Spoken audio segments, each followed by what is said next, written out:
Dumela makulu azvina kumira zvakanaka panapa tikusangana nenyaya yakwa Promise Mkwananzi ati ndianza acting president we Citizen Coalition for Change. So panapa manje hopo chingona nemibvunzo yakawanda pano. So pamanyorera ake akaita akati who ordered Fadzai Mahere's removal as spokesperson of the opposition and who ordered Promise Mkwananzi's appointment as spokesperson.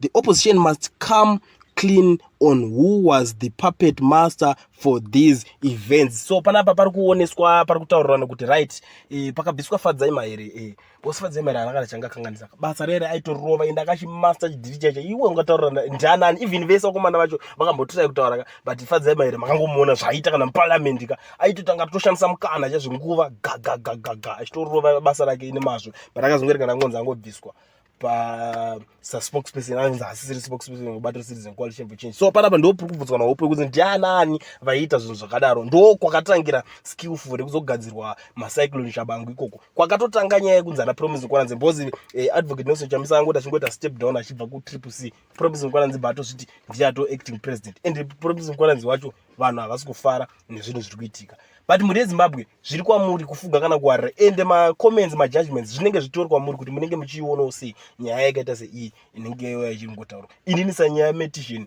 ndinenge ndangoya nyaya kuti ndikusiyirei mudariro muchindiudzawo zvamuri kufunga tosangana mu comment section.